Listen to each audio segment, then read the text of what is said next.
በገጸ ምድሯ ሀብትና በተፈጥሮ ስጦታዎቿ ብዙ የሚባልላት አህጉር አፍሪካ ከዳር ሆኖ ለሚመለከታት በሙሉ ዙሪያ ገባዋና መልክዓ ምድሯ የሚያስጎመጅ ስነ ምድር ያደርጋታል። አህጉሪቱ ካላት እምቅ ሀብቶች መካከል ታዲያ የውሃ ሀብቷ ቀዳሚውን ቦታ ይረከባል። ታዲያ በውሃ ሀብት አያያዝ ምጣኔ ኢትዮጵያን ጨምሮ የምስራቅ አፍሪካ ሀገሮች ሰፊ የውሃ ሀብት እንዳላቸው ጥናቶች ያሳያሉ።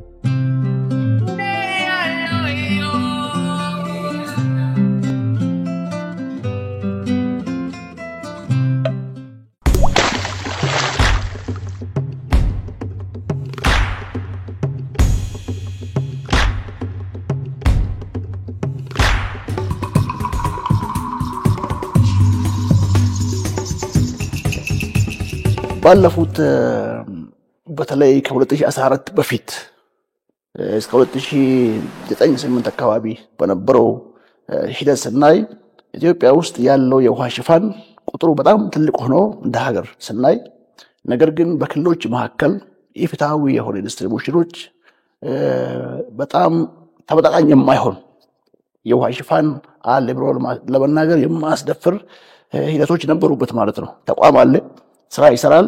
ነገር ግን በተለያየ ክልሎች መካከል ያለው የአፈጻጸም ሁኔታ ይለያያል። ኤነርጂም እንደዛው፣ ሀብት አስተዳደሩም እንደዛው። ከሪፎርሙ ወዲህ በተለይ ከ2014 ወዲህ ትልቁ ስራና ትኩረት አድርገን የሰራነው እንዴት አድርገን በክልሎች መካከል ያለው የውሃ ሽፋን በተሻለ መጠን ማመጣን እንኳን ቢያቅተን ልዩነቱን ማጥበብ በሚያስችል ደረጃ ላይ ትኩረት ተሰርቷል።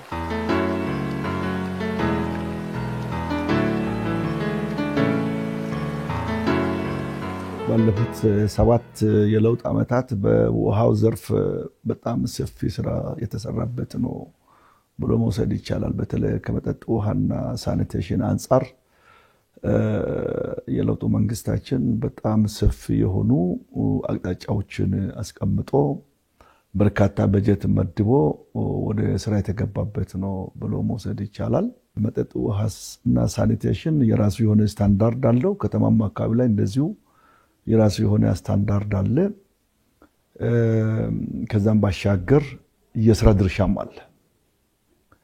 በክልሎች የሚተገበር በጣም ሰፊ ስራ አለ። በፌደራል ደረጃ ደግሞ የሚተገበር እጅግ በጣም በርካታ የሆነ ስራ አለ።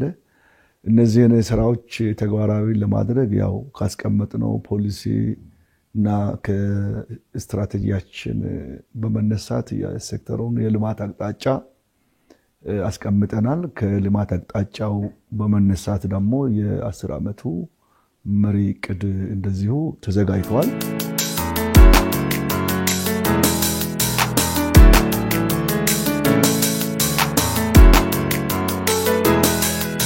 ዋና ኢነርጂ ሚኒስቴር 3 ዋና ዘርፎችን ይዞ ነው እየሰራ ያለው። አንደኛው የውሃ ሀብት አስተዳደር ነው እንደምታውቀው። ሁለተኛው የኢነርጂ ልማት ዘርፍ ነው። ሶስተኛው የመጠጥ ውሃና ሳኒቴሽን ዘርፍ ነው። በዚህ በመጠጥ ውሃና ሳኒቴሽን ዘርፍ ብዙ ትኩረት ተሰጥቷል። ብዙ ስራዎችም እየተሰሩ ያሉበት ጉዳይ አለ።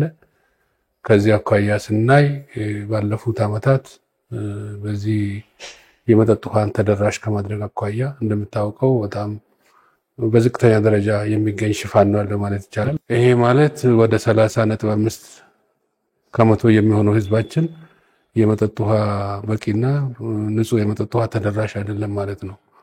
ከዚህ አኳያ እነኚህ ተደራሽ ያልሆኑትን ህብረተሰባችንን ለማዳረስ ከፍተኛ ጥረቶች ናቸው እየተደረጉ ያሉት። ኢትዮጵያ ጤናማ የሆኑ ዜጎችን ለማፍራትና ኢኮኖሚዋን ለማገዝ የውሃ ሀብት ጤንነት ላይ የሚደረጉ አያያዞችን በማዘመንና ትኩረት በመስጠት ችግሩን ከመሰረቱ ለማስወገድ አሁን ላይ በትኩረት እየሰራችበት ትገኛለች። ጥናቶች እንደሚያሳዩት ኢትዮጵያ በከርሰ ምድርና ገጸ ምድር ውሃ ሊለማ የሚችል ከ40 ሚሊዮን ሄክታር በላይ የመስኖ መሬት አላት። ነገር ግን በዚህ ውስጥ በስራ ላይ የዋለው 7.5% ብቻ ነው። በተለይም የከርሰ ምድር ውሃ አጠቃቀም በከተሞች ለንጹህ መጠጥ ውሃ ከመዋል ውጪ በገጠሩ አካባቢ ጥቅም ላይ አለመዋሉም ይጠቀሳል። በዚህ ረገድ በባለፉት ጊዜያት እነዚህን ችግሮች ለመቅረፍና የውሃ ሀብት ፍሰቱ ጤንነቱን በጠበቀ መልኩ ተደራሽ እንዲሆን ጠንካራ ስራዎች ተሰርተዋል። ታዲያ በማዕከሉ የሚስተዋሉ ችግሮችን በሳይንሳዊ መንገድ ማስወገድ የሚያስችል አሰራርን በመዘርጋት በርካታ ስራዎችን እየሰራ ይገኛል።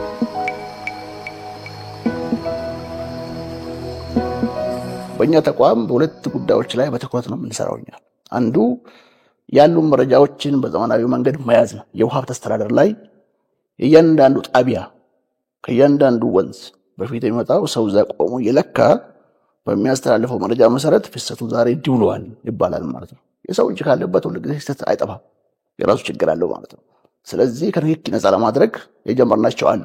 ያ ማለት ቴሌሜትሪን በሁሉም ባሉ ስቴሽኖች ላይ እንኳን ቢከብድን አልፎ አልፎ ማድረግ፣ ከዛ ደግሞ ሻል ሲል እነዛ ቴሌሜትሪ ያለባቸው ቦታ ላይ ካሜራ እንዲኖሩ ማድረግ። ለምሳሌ ህዳሴ ላይ ይሄንን ገጥመናል። ባሮ ላይ ቦታ መርጠናል። ሸበሌ ላይ ቦታ መርጠናል። ኦሞ ግቤ ላይ በሁሉም ኢትዮጵያን ድንበር አቋርጦ በሚሄዱ ወንዞቻችን ላይ የፍሰቱ መጠን ላይቭም እያየን ጭምር መረጃዎቹም በዘመናዊ መንገድ ወደዚህ አሁን ወዳለንበት ዳታ ሴንተር ወይ ሴንተር እናስገባለን። ይሄንን ጀምረ እየሰራን እንገኛለን ማለት ነው። ይሄ እንግዲህ የውሃ መጠንና የውሃ ጥራት መረጃን ይሰጠናል። የውሃ መጠንን በቁጥር እናገኝበታለን። የውሃ ጥራት ግን ትንሽ አድቫንስ አድርገን ማየት ይጠይቃል። ገና መጀመር ላይ ያለነው የውሃ መጠኑ ላይ አሁን ከፍተኛ ትኩረት አድርገን እየሰራን የምንገኘው ማለት ነው።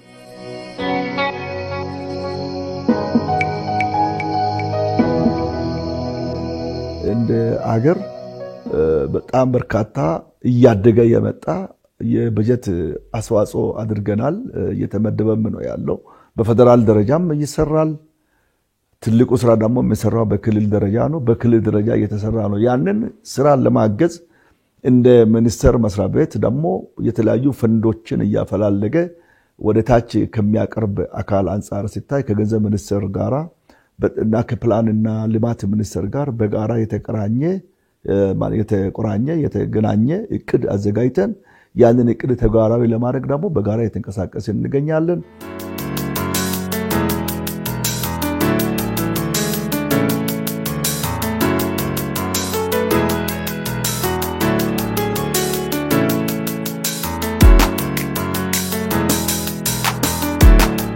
እኔ አሁን 6 ልጆች አሉኝ። ልጆችና የልጅ ልጆቼን ይዤ ነው እዚህ ቤት ውስጥ የምኖረው። ሻወር ቤትም የለንም ነበረ። ሽንት ቤቱ ራሱ ሞልቶ በቃ ሜዳ ላይ እየፈሰሰ እያጣጣብን ላዩ ላይ ነበር የምንጠቀመው። አሁን ግን እግዚአብሔር ይመስገን ይሄው በአማረ ሽንት ቤት በአማረ ሻወር ይሄው ተዝናንተን ዘንጠን እንኖራለን። እድሜ ለነሱ ማለት ነው። ጽዱ ኢትዮጵያን ከመፍጠር አኳያ በተለይ ከተሞች ላይ ፕሮጀክቶች ተቀርጸው እየተሰሩ ነው ያለው። ይሄ እንግዲህ ምናልባት ሁለተኛው መጠጥ ውሃና ሳኒቴሽን ፕሮጀክት አንዱ የዛ አካል ነው። ትልቁ ስራው በእነኚህ ከተሞች ላይ በተለይ በህዝብ የሚበዛባቸው አካባቢዎች እንደዚሁም ደግሞ የጋራ መኖሪያ ቤቶች ያሉበት አካባቢ ላይ የጋራ መጸዳጃ ቤቶችን በመገንባት ህብረተሰቡን ተጠቃሚ በማድረግ አካባቢና ጤናን በማሻሻል ትልቅ አስተዋጽኦ እንዲያደርጉ ማድረግ ላይ ነው ስንሰራ የነበረው። በቀጣይ የምንሰራው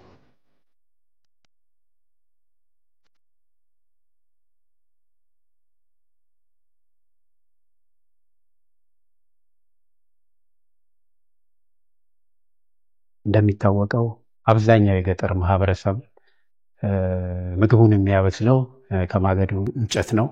ግን ይሄ ማገዶ እንጨት አጠቃቀሙ በጣም ብክነት የተሞላበትና እንዲሁም ደግሞ ከጤና ጋር ባለው ችግር በከፍተኛ ሁኔታ እየተጠቃ ይገኛል። ይሄን እንግዲህ ለማስወገድ የተሻሻሉ ንጹህ የማገዶ ቆጣቢ ቴክኖሎጂዎችን በማሰራጨት በማስፋፋት ከፍተኛ ስራ እየሰራ ይገኛል።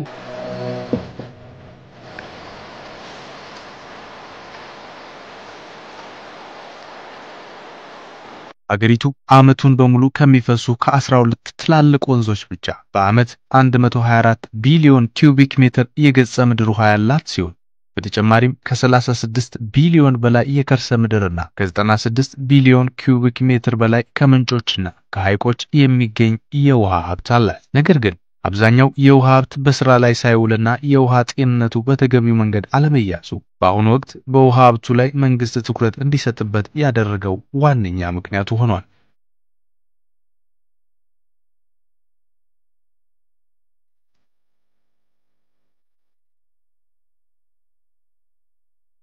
ለውጡ መንግስት በጀመረበት በ2010 አካባቢ ላይ ሁላችንም እንደምናውቀው አጠቃላይ ኢንቨንተሪ ሲደረግ የነበረ የህዝባችን ተጠቃሚነት መነሻ አለ። በገጠር 47 ከመቶ የሚሆነው ኢትዮጵያዊ በአጠቃላይ ኦን አቨሬጅ ንጽህናውን የጠበቀ ውሃ ያገኛል ተብሎ ይገመት ነበር። በከተማ አካባቢ ደግሞ 57% አካባቢ ነው ከጠቃላይ ከተማው ህዝብ ማለት ነው። ይሄ እንግዲህ በአጠቃላይ ስንመለከተው 49 ከመቶ ኦን አቨሬጅ ኢትዮጵያዊ ኦልሞስት ከሁለት ሰው አንድ ሰው በላይ ንጽህናውን የጠበቀ ውሃ አያገኝም ነበር ማለት ይቻላል። ወደ 50% አካባቢ ነው ማለት ነው። ከዚህ ተነስተን ሰፊ ስራ መስራት እንዳለብን ይታመናል። በ10 ዓመቱ መሪ ዕቅድ ውስጥም ይሄ ሪፍሌክት እንዲደረግ ተደርጓል። በሁለተኛ ደረጃ ደግሞ ያው ውሃ በክላይሜትም የተጎዳ አካባቢ ነውና ይሄ የክላይሜት ሬዚሊየንት የሚል ኮንሰፕት እንዲገባ አድርገናል።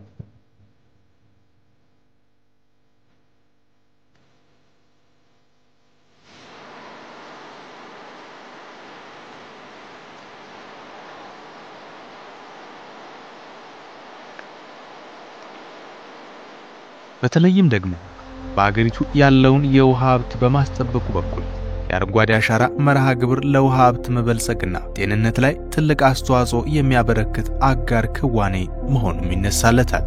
ከመንግስት የሚመደበውን በጀት ከልማት አጋሮች የሚደረገውን ድጋፍ በማቀናጀት ዜጎችን የንጹህ ውሃ ተጠቃሚ ለማድረግ መስራት ደግሞ ሌላኛው ሚኒስቴር መስሪያ ቤቱ ከሚሰራቸው ክንዋኔዎች መካከል ይገኙበታል።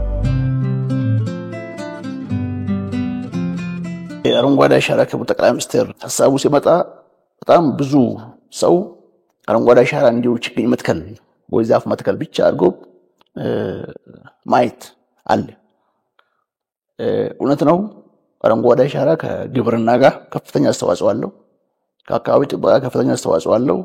ለሰው ልጅ ምቹ ሁኔታ ከመሆን አለው። ከሁሉም በላይ ግን አረንጓዴ አሻራ ለውሃ ሀብት ልማት የአንበሳውን ድርሻ ነው የሚወጣው።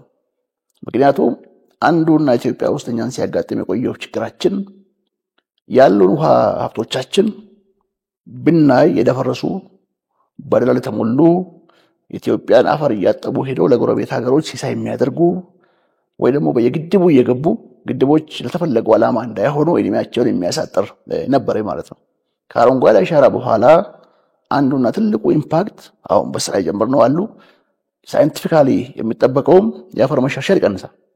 አፈር መሸርሸር ሲቀነስ ኦሬዲ በመሬት ላይ ያለችው በዛች ፕሎት ላይ ያለው የአፈር ለምነት እንተጠበቀ እንዲቆይ ያደርጋል ማለት ነው።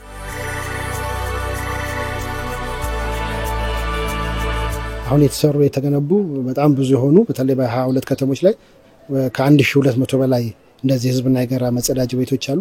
እነኚህን እንግዲህ በየከተሞቹ ማስተዳደር ይፈልጋል። ዛሬ ተገንብቶ ነገ ምንተዋቸው ሳይሆን በዘላቂነት ህብረተሰቡ የሚጠቀምባቸው ስለሆነ በየጊዜው ክትትል፣ ቁጥጥር፣ ድጋፍ ማድረግ የሚቻለው ይሄንን ስራዬ ብሎ የሚከታተል የውሃ አገልግሎት የሚመለከተው አካል ሲኖር ነውና ይሄን ከማድረግ አኳያ ከዚህ በፊት በተደጋጋሚ ስንሰራበት የነበረ የአቅም ግንባታም ስራዎችን ስንሰራ የነበረና አሁንም በቀጣይ የሚሰሩ ስራዎችን በዛ መልክ ተጠናክረው የሚሄዱበት ሁኔታ ለመፍጠር ጥረት ተደርጓል።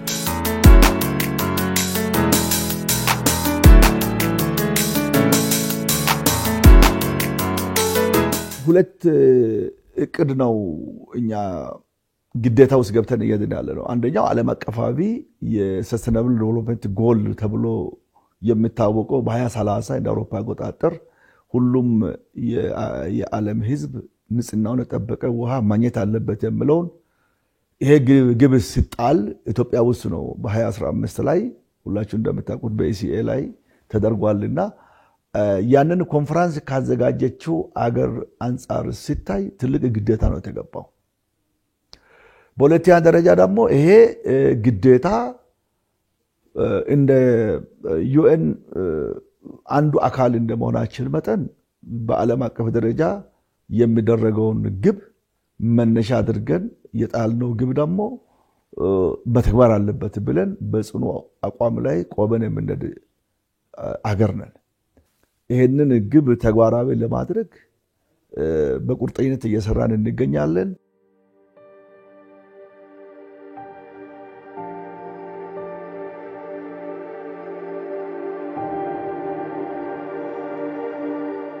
ሌላኛው በተለይም ከቅርብ ጊዜያት ወዲህ ዜጎች ንጹህ ውሃን በሁሉ ዘርፍ ተጠቃሚ እንዲሆኑ ያስቻለው ግድቤን በደጄ ተግባር ሁሉም ዜጋ አቅራቢያውን በማማተር ንጹህ የመጠጥ ውሃ እንዲያገኝ ያስቻለ ሰፊ እንቅስቃሴ ነው።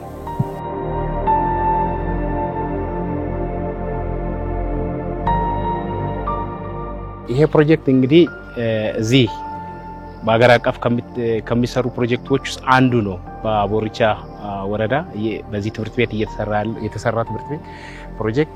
ይሄ ፕሮጀክት እንግዲህ ውሃ የሚሰበሰበው ከጣራ ላይ ውሃ ይሰበስባል። ይሄ እንደምታዩት ከጣራ ላይ ውሃ ይሰበስባል። ሲሰበሰብ ጣራ መጀመሪያ ንጹህ ነው ውሃው ከላይ የሚገባ ስክሪኒንግ አለው። ከላይ መጣሪያ አለው። እዛ ውስጥ የተገቡት መጣሪያዎች አሉ። ከዛ ይሰበስባል። በመጣሪያ በኩል ወደ ፓይፖቹ ይገባል።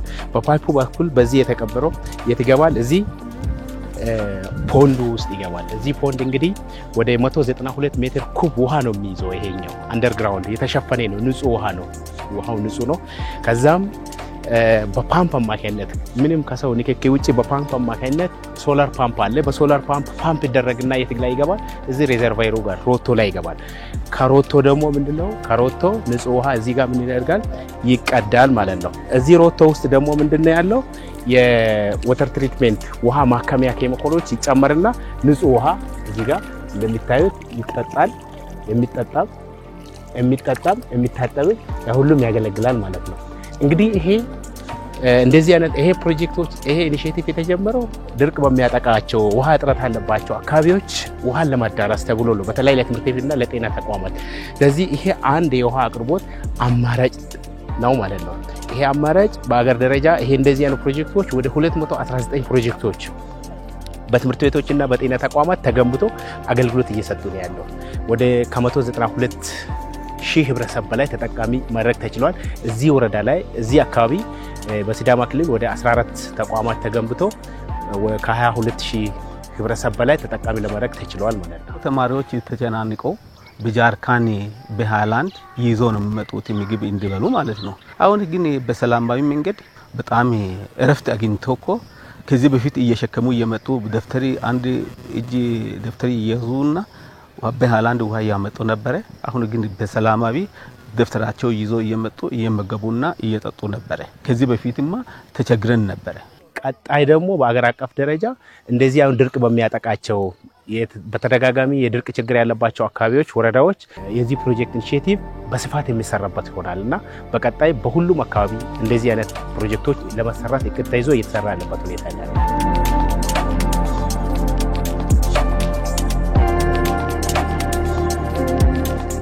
በ2030 ሁሉም ዜጎች በአቅራቢያቸው ውሃ ማግኘት መቻል አለባቸው ነው። እንዲህ ስናደርግ እንዲሁ በምኞት ሳይሆን ያሰብናቸው ስራዎች አሉ። አስበንም እየፈጸምናቸው ያሉ አንደኛው የት አካባቢ ምን አይነት መረጃ እናገኛለን? ምክንያቱም መጠጥ ውሃ ስታመጣ ለአንድ ሰፈር ለአንድ ከተማ ወይ ለአንድ ህዝብ ከከርሰ ምድር ነው ወይስ ከገጸ ምድር ነው የሚል መረጃ ያስፈልገናል። ገጸ ምድር ካል እንዴት አድርገን የምናመጣው? በግድቦች ነው ወይስ ወንዞችን በመጥለፍ? የከርሰ ምድር ደግሞ ካል እዛ አካባቢ ያለው የከርሰ ምድር ውሃ ለራሱ ከፍሎራይድ እና ከሌሎች ነገሮች ነፃ ነው ወይስ አይደለም የሚለውን ጉዳይ ቀድሞ መሰራት ያለባቸው ስራዎች ናቸው። ለዛም በውሃ አስተዳደር ዘርፍ ስር ከፍተኛ የሆነ የመረጃ መሰብሰብ የመተንተንና ማዘጋጀት ስራዎችን በጣም በብዙ ደረጃ ላይ ሰርተናል። እሱ ግብዓት ይሆናል። ሁለተኛው ለዛም ይሁን ቴክኖሎጂ ማዘጋጀት ነው። በከተሞች አካባቢ የከርሰ ምድር ውሃን አውጥተን የከርሰ ምድር ውሃን አጥርተን ለከተሞች ማድረስ አንዱ ስራዎችን ናቸው። የት ጋር የትኛው ቴክኖሎጂ ይሆናል ምን አጣጥሮች እንከተላለን የምንለው። በዚህ ረገድ ሚኒስቴር መስሪያ ቤቱ በርካታ ስራዎችን እያከናወነ ቢሆን ከጊዜ ወደ ጊዜ እየጨመረ የመጣው ሰው ሰራሽ የአየር ንብረት ብክለት ለውጥና ከብክለት ጋር ተዳምሮ የውሃ ሀብት ጤንነቱ ላይ ወደ አስቸጋሪ ሁኔታ ውስጥ የመክተት አዝማሚያዎችን ለማስቀረት ጠንካራ እርምጃዎችን እየወሰደ ይገኛል። ታዲያ በዘርፉ ቀጣይነት ያለው የወደፊት ሁኔታዎችን ለማረጋገጥ ውጤታማ የውሃ ሀብት አያያዝና ጥበቃን በማድረግ በኩል ዘርፉን ዘመናዊ ለማድረግ የተለያዩ አማራጮችን በማከናወን ላይ ነው። የውሃ ሀብት አስተዳደር አካባቢን በመጠበቅ የህብረተሰቡን ፍላጎት ለማሟላት የውሃ ሀብትን እቅድ ማውጣት፣ ልማትን፣ የውሃ ስርጭትን ማመቻቸት የሚያጠቃልል ሁለገብ ስራዎችን በአሁኑ ጊዜ ሚኒስቴር መስሪያ ቤቱ እያከናወነ ይገኛል።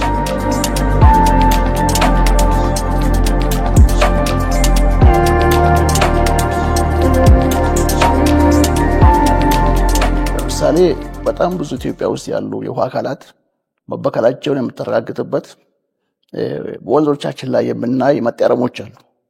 ለምሳሌ ባነሳለ እምቦጭ እንዲሁ የመጣ ነገር ሳይሆን ከግብርናም ከኢንዱስትሪዎችም ከሰፈሪም በሚወጡ ቆሻሻዎች በየሐይቆቹ ስለሚገቡ ለዛ መጣረም ምቹ ሁኔታ ሆኗል። ያ ምቹ ሁኔታ ደግሞ ውሃን የሚያደርቅና በውሃ ውስጥ የሚኖሩ ማንኛውም ህይወት ያላቸው ነገሮችን የሚጎዳ አሳ ጨምሮ የሚያጠፋ መሆኑን ጣና ላይ አይተነዋል። ከጣና ደግሞ ባሻገር ባቱ ላይም አይተነዋል ማለት ነው። ይሄንን ዜጎች በአግባቡ ጥንቃቄ ቢያደርጉ ኖሮ ይሄ ያጋጥመን ምንድነው መደረግ ያለበት? ለዚህ እያንዳንዱ ዜጋ ይሄ ውሃ ሲበከል ዞሮ ጉዳቱ ለኛው ነው ለልጆቻችን ናቸው ነው እና ለሌሎችም ሰው መሆኑን መረዳት ያስፈልጋል ማለት ነው።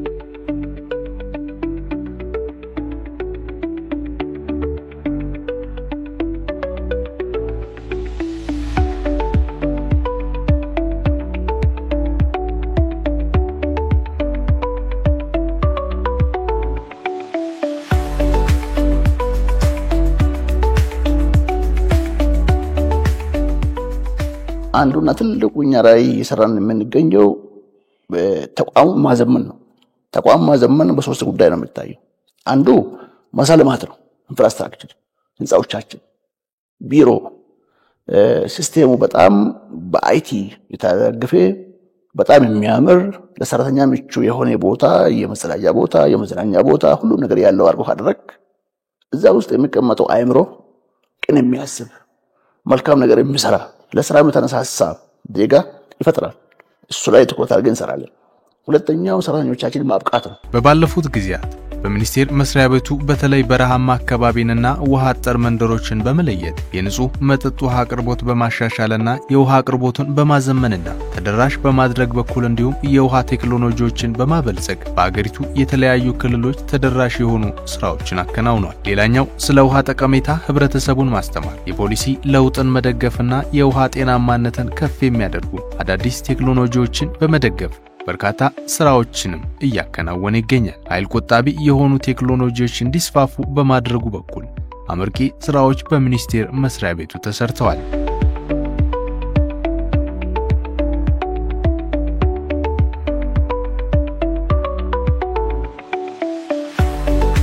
አሁን ጥሩ ተነሳሽነት ያላቸው በተለይ እንደዚህ ከፌደራል የሚገኘውን ድጋፍ በመጠቀምና በመለወጥ ወደ ተግባር በመለወጥ ጥሩ እንቅስቃሴ የሚያደርጉ ከተሞችን በተቻለ መጠን ብዙ እንዲሰሩ ድጋፍ ስናደርግ ቆይተናል። ያ ምንድነው ያው የነሱን ተነሳሽነት በማየትም ብቻ ሳይሆን ከተሞች ውስጥ ያለውን ችግር ከመፍታትም አኳያ ትልቅ አስተዋጽኦ እንደሚያደርግ ስለምናምንበት ጥሩ የሚሰሩ ከተሞችን በተቻለ መጠን የተሻለ ነገር እንዲሰሩ ድጋፍ ስናደርግ ቆይተናል።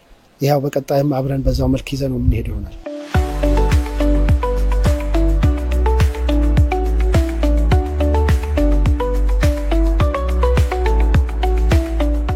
ድርቅ በሌለበት ጊዜ ተሰርቶ የነበሩ የውሃ ተቋማት ድርቅን መቋቋም በሚችሉ መልክ የተሰሩ ስላይደሉ ድርቅ በመጣበት ጊዜ የሚጠፉ ናቸውና ከዚህ የተነሳ ውሃ ያገኙ የነበሩ አካባቢዎች በድርቅ ምክንያት ውሃ እያጡ ጉዳት ይደርስባቸው የነበረበት ሁኔታ አለ። ይህንን ለመጨመር በክቡር ጠቅላይ ሚኒስትሩ በተሰጠው አቅጣጫ መነሻ አድርገን ድርቅን የሚቋቋሙ ክላይሜት ሬዚሊየንት የሚባሉ በተለይ በዚያን ጊዜ እቅድ ስናደርግ ወደ 41 ወረዳዎች ናቸው እዚህ ውስጥ የተካተቱትና እነዚህ ደግሞ በተለየ ሁኔታ ከስራ ድርሻ አንፃር በፌደራል ደረጃ እንዲሰሩ ተደረገ።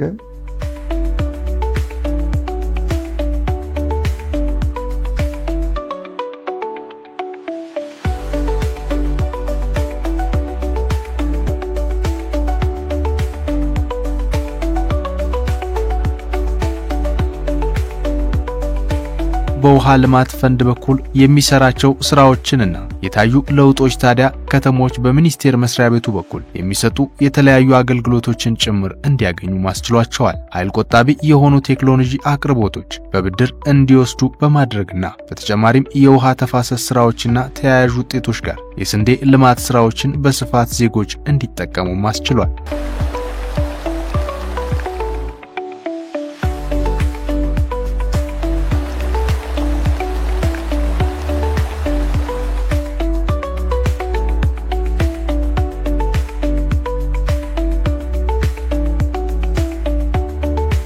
ድርቅ የሚያጠቃቸው አካባቢ ላይ የሚሰሩ የመጠጥ ውሃ ፕሮጀክቶች ሲአር ዋሽ የምንላቸው ክላይሜት ሬዚሊያንት ዋሽ የምንላቸው ከመንግስት ባጀትም በተለይ ከቡር ጠቅላይ ሚኒስቴር ለመጀመሪያ ጊዜ ከሪፎርም ወዲህ ከፌደራል ተቋም ክልሎችን መደጎም በሚያስችል ደረጃ ቀጥታ ባጀት ድጋፍ የተሰሩ ስራዎች አሉ።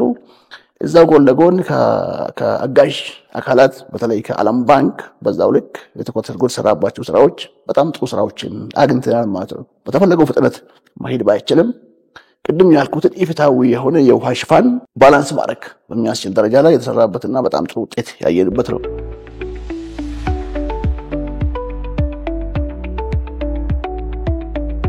ቀጣይ የሚኒስቴር መስሪያ ቤቱ የውሃ ምንጮችን ረጅም እድሜያቸውን ጤናቸውን በማረጋገጥ የሰውን ፍላጎት ከስነ ምህዳር ግምት ጋር ማመጣጠን መስራት ላይ ያለመ ነው። የውሃ መከላከያና ጥንቃቄ የተሞላበት አጠቃቀም ላይ ትኩረት በማድረግ ጤናማነትን ማረጋገጥ ደግሞ ሌላኛው ሚኒስቴር መስሪያ ቤቱ አጠናክሮ የሚቀጥላቸው ተግባራቶቹ ናቸው።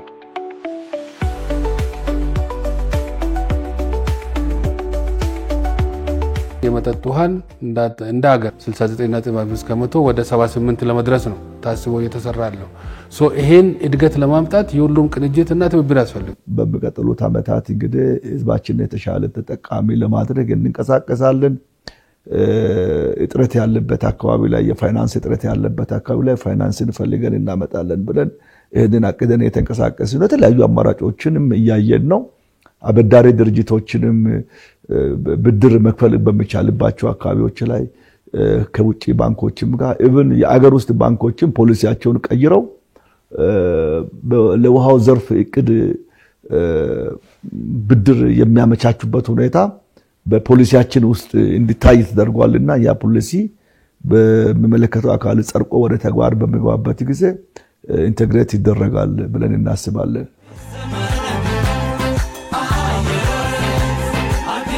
የውሃና ኢነርጂ ሚኒስቴር በባለፉት ጊዜያቶች የስነ ምህዳር ጤናንና የውሃ ሀብቶችን ፍትሃዊ በሆነ መንገድ ጥቅም ላይ በመዋል ጤንነቱ የተረጋገጠ ጠቃሚ የውሃ ሀብት ለቀጣይ ትውልድ የመጠበቅ አስፈላጊነትን ተግባር እያከናወነ ይገኛል። የምድራችን እጅግ ውድ የሆነው ፈሳሽ ለሁሉም የህይወትና የእድገት ምንጭ ሆኖ እንዲቆይ በማድረጉ በኩል የሁሉም ዜጎች ኃላፊነትና ተግባርም ነው። መላው ኢትዮጵያውያን እንኳን ለአዲስ ዓመት በሰላም አደረሳችሁ። በቀጣይ ዓመት የውሃና ኢነርጂ ሚኒስትሪ በውሃ ሀብት አስተዳደር በመጠጥ ውሃና ሳኒቴሽን ዘርፍ እና በኢነርጂ ልማት ዘርፍ ኢትዮጵያውያንን ሊያገለግል ከምንጊዜም በላይ ራሳችንን አብቅተን በቴክኖሎጂም ታግዘን ባሉም ባለሙያዎቻችን በፌደራል ደረጃ በቅርንጫፍ ደረጃና በክልል ደረጃ ባሉት እናንተን ለማገልገል ዝግጁ ነን። በዚህ አጋጣሚ የውሃ ሀብታችንን በአግባቡ መጠቀም መንከባከብ የመላው ኢትዮጵያውያን ድርሻ መሆን ያስፈልጋል። ውሃ ህይወት ነው፣ ነገር ግን ለራሱም ህይወት ይፈልጋል። ስለዚህ የውሃን ህይወት መጠበቅ የሁሉም ኢትዮጵያውያን ድርሻ መሆን ይጠበቃል። እኛም ደግሞ እንደ ሚኒስትሪ በመጠጥ ውሃው ዘርፍ በኢነርጂ ዘርፍና በውሃ ሀብት አስተዳደር ዘርፍ በተለይ የጎርፍ ስጋትና አደጋ ነክ ነገሮችን ከመቀነስ አኳያ ማድረግ የሚገባን ነገሮች በቀጣይ ለመስራት ቃልም እየገባን ከናንተ ጋር ለመስራትም ዝግጁ ነን። መልካም አዲስ ዓመት ይሁንላችሁ።